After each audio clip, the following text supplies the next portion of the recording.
Assalamualaikum warahmatullahi wabarakatuh.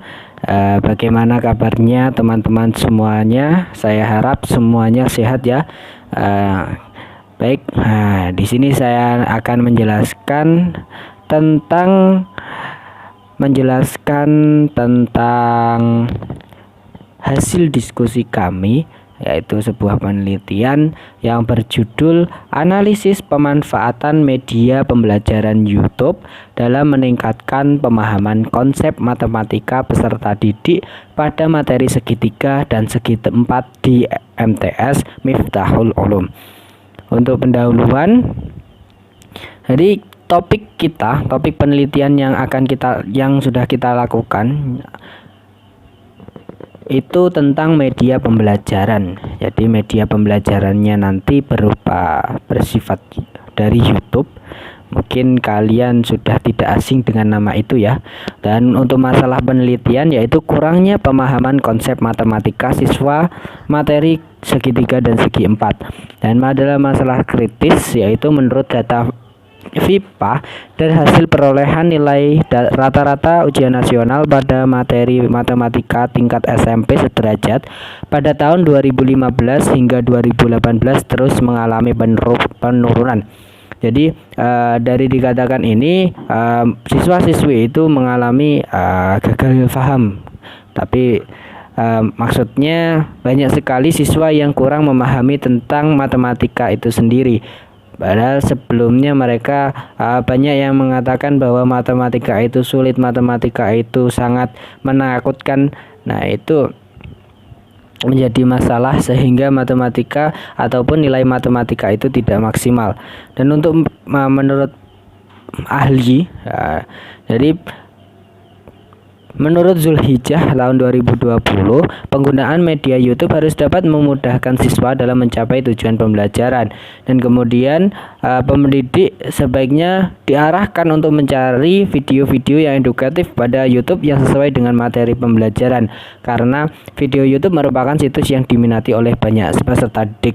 Karena di YouTube itu kan banyak sekali fitur-fitur yang menarik bagi peserta didik, apalagi yang usia SMP MTS. Nah, yang kemudian salah satu tujuan pembelajaran matematika di sekolah menurut Permendiknas nomor 22 tahun 2006 halaman 346 adalah memahami konsep matematika. NCTM menyatakan bahwa pemahaman konsep merupakan tujuan dasar pembelajaran matematika. Pemahaman konsep matematika yang baik juga akan membantu peserta didik dalam berpikir dan bernalar di dunia formal. Ini menurut Hannah, Stewart, dan Thomas pada tahun 2016. Pemahaman konsep matematika yang tepat akan membantu peserta didik dalam memahami pelajaran lanjutan. Dengan memahami konsep matematika, peserta didik akan dikatakan berhasil dalam menuntut ilmu pengetahuan dan juga akan dianggap sebagai sumber daya yang baik dan berkualitas. Hal ini menurut Nugroho pada tahun 2019. Ya, namun di sini juga ada penguatan yang dilakukan oleh peneliti, yaitu berdasarkan hasil observasi dan wawancara pada pendidik mata pelajaran matematika di MTS Miftahul Ulum bahwa peserta didik masih salah dalam menentukan rumus-rumus segitiga dan segi 4. Peserta didik cenderung tidak memahami isi soal sehingga peserta didik tidak mengetahui rumus mana yang seharusnya dilakukan. Dan yang kedua yaitu berdasarkan hasil observasi yang dilakukan peneliti pada peserta didik kelas 7 di MTS Miftahul Ulum diketahui bahwa rendahnya tingkat pemahaman peserta didik disebabkan karena pembelajaran matematika cenderung berpusat pada pendidik dalam menjelaskan materi tanpa menggunakan alat bantu ataupun peraga. Jadi pendidik itu kebanyakan melakukan pembelajaran di kelas itu dengan menggunakan metode konvensional ataupun dengan metode-metode klasik yang berpusat pada peserta. Maksud saya berpusat pada pendidik ataupun guru itu sendiri. Karena mungkin kebanyakan guru saat ini kurang begitu mempunyai jiwa-jiwa yang inovatif mungkin ataupun malas, karena kebanyakan sih masih menggunakan itu, padahal alat-alat peraga ataupun media-media itu banyak sekali yang bisa digunakan. Terus kemudian ada state of the art, yaitu belum ada perkembangan terkini tentang langkah-langkah yang lebih tepat dalam usaha peningkatan pemahaman konsep matematika mengenai materi segitiga dan segi empat. Terus kemudian untuk jenis metode yang kita gunakan yaitu dengan kualitatif deskriptif. Dan kemudian dalam pendekatannya yaitu dengan kualitatif tentunya, yaitu nanti kita fleksibel bagaimana siswa itu terus kemudian lokasi yang kita gunakan untuk penelitian yaitu di MTS Miftahul Ulum, Jalan Raya Centong Pesantren, Kota Kediri pada bulan April 2022. Populasi yang digunakan yaitu seluruh siswa kelas 7 MTS Miftahul Ulum dan dipilih 10 peserta secara acak untuk menjadi sampel penelitian.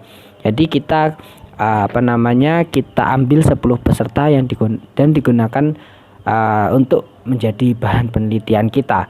Instrumen yaitu pretest dan posttest berupa tes ujian, uraian, yaitu validitas instrumen dan reliabilitas instrumen. Dan kemudian data, jenis datanya yaitu kualitatif, sumber datanya yaitu dari sampel dan tes, kemudian pengumpulan data melalui wawancara dan pretest dan posttest berupa tes yang diberikan kepada peserta didik. Dan kemudian analisis data yaitu dengan menggunakan reduksi data, penyajian data dan penarikan kesimpulan. Data dianalisis bersamaan dengan waktu pengumpulan data. Jadi ketika pengumpulan data yaitu pengumpulan hasil tes itu, maka kita lakukan langsung secara bersamaan ataupun dalam waktu yang sama, yaitu kita lakukan analisis sehingga dalam penelitian ini muncullah sebuah kesimpulan. Baik, itu saja yang dapat saya sampaikan. Kurang lebihnya saya mohon maaf ya. Apabila ada saya tadi menjelaskan ada yang salah ataupun gimana kurang pas, saya mohon maaf. Akhir kata, wassalamualaikum warahmatullahi wabarakatuh.